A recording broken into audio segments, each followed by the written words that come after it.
Thank you. Good evening. Please take your seats. Thank you. Secretary Imelda Nicolas, Secretary Slyla de Lima, Secretary Bertie Lim, Brother Armin, awardees of the 2010 Presidential Awards for Filipino individuals and organizations overseas, excellencies of the Diplomatic Corps, Congressman Walden Bello, who I understand will respond to Ms. Laila Canya's rendition of Bayan Ko with his own version of Handog ng Pilipino sa Mundo later. Thank you. Honored guests, mga minamahal kong kababayan, magandang gabi po sa inyo lahat. As President, I have many duties and responsibilities. One of those that I enjoy most is speaking before gatherings like this. This is a chance to pay tribute to 24 recipients of the Presidential Awards for Filipino individuals and organizations overseas. Composed of 7 Filipino organizations, 13 kababayans, 3 foreigners, and 1 foreign group. Our recipients today are testaments to the enduring spirit of Bayanihan. To all our awardees, thank you for your compassion, diligence, and hard work for Filipinos both here and abroad. We have a teacher who, with her book, and I quote, "And God Smiled Back," has inspired both Korean and Filipino students at the Catholic University of Korea. We also have a Pinoy organization in Israel, which has been a loyal partner for our embassy in responding to calls for assistance from distressed Filipinos. We even have with us today a Filipino designer who is bringing honor and distinction to our country through the beautiful shoes and bags he has been creating for everyone around the world. Unfortunately, none are available for sale to people like me who are challenged to provide Christmas gifts to significant others. From a police officer advocating the rights of the Filipino workers to a visual artist committed in promoting Philippine arts and culture. From an NGO providing shelter and legal assistance to Filipinos suffering from maltreatment to dance groups devoted in interpreting Philippine history through their art. These diverse group of awardees have devoted the best of their lives to their calling, as well as to those who are in need, as we celebrate the month of Overseas Filipinos and the International Migrants Day. It is my fervent hope that you continue your dedicated service and efforts towards the advancement and improvement of the lives of Filipinos. You have probably heard these numbers before, but it's always worth reminding people of the important contributions Filipinos overseas make to their families and their country. Over 8.5 million of our people live or work abroad.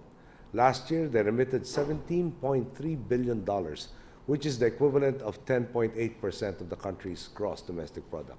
As we near the end of this year, remittances will be even higher, just going about their work and living their lives. Overseas Filipinos are already helping tremendous others. But like those of you gathered here tonight, they look for ways to do more. For example, through the Lingkod sa Kapwa Pilipino program, the Department of Social Welfare and Development received almost 8.4 million pesos in cash donations amounting to $91,000 in 2009. In 2010, various overseas Filipino communities and organizations raised more than $23,000. These donations were used to provide assistance to the victims of typhoons Ondoy and Pepeng. I want to encourage more of these donations. Unknown to many donors abroad, there is a special facility for the processing and granting of duty and tax-free privileges on donations to be used in government relief and rehabilitation programs in calamity-affected areas. During a state of calamity, the Presidential Management Staff is authorized to issue the Memorandum Order 36 clearance form to the Bureau of Customs, which grants duty and tax-free privileges to donations and importations intended for calamity victims. In short, a procedure to exempt taxes on overseas donations does exist. We have the capacity to get these donations through the administrative maze and to the right people, the victims of calamities. So, if I can propose a deal, if you can help increase the amount of donations during calamities, PMS will be more than willing to issue more of these clearances and to coordinate with other agencies that will help make sure that these donations do reach their intended beneficiaries at the quickest possible time.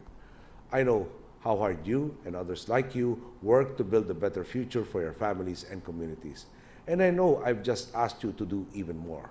But I want to assure you that your government is also doing everything it can to bring about a Philippines that is more fair, more just, and definitely more prosperous.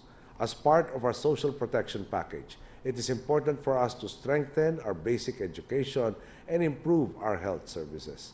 This is the reason why we have increased the budget for education in 2011 by 16% to 271.67 billion pesos.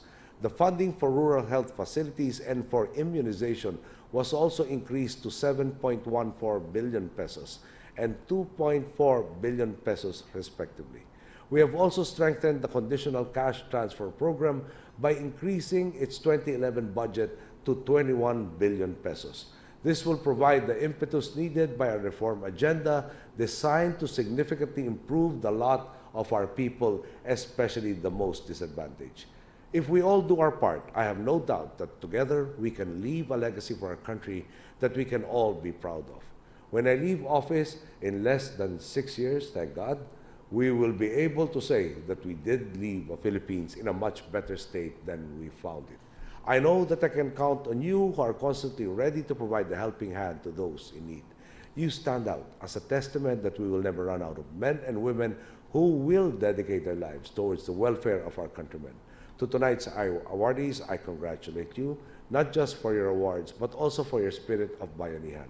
May you continue to wield the flaming torches of excellence, dedication, and nationalism. Together, let us keep the light of our country's resurgence burning brightly, enough for the entire world to witness. And before I end, may I just share with you some more good news. In my trips to both America and Japan, I really was the beneficiary rather of a further education. In California, we already have a solar testing company established by Filipinos. They test solar panels. So it's not true that we are beneficiaries of transfer of technology. It seems we have expertise already recognized abroad. They also make solar panels in that they translate ideas into actual products. In Japan, I was fortunate to meet a company called the Japan Gas Corporation. They employ 70 engineers and in Japan, 800 in the Philippines, and what they do is build refineries amongst other plants on a scale that doesn't even exist in this country, but their talents are so recognized that they have really such a big entity in this Japan Gas Corporation. In the Philippines, we have always thought that the semiconductor industry, our market leader for exports, was primarily there as an original equipment manufacturer. It turns out a lot of the designs to further shrink these microprocessors is already being done in the Philippines because they feel that they have a better chance of evading industrial espionage in this country, and the talent exists to further improve the semiconductors that are already being used in so many devices around the world. Daily, well, perhaps not daily, but every so often I am asked, how is it that I am not as stressed as some of the other people in my cabinet? And I tell them it's because since the buck stops with me, a lot of the good news also gets to me first, and I intend to share it with them. So we do expect to be responsible stewards of the trust that the people have bestowed upon us.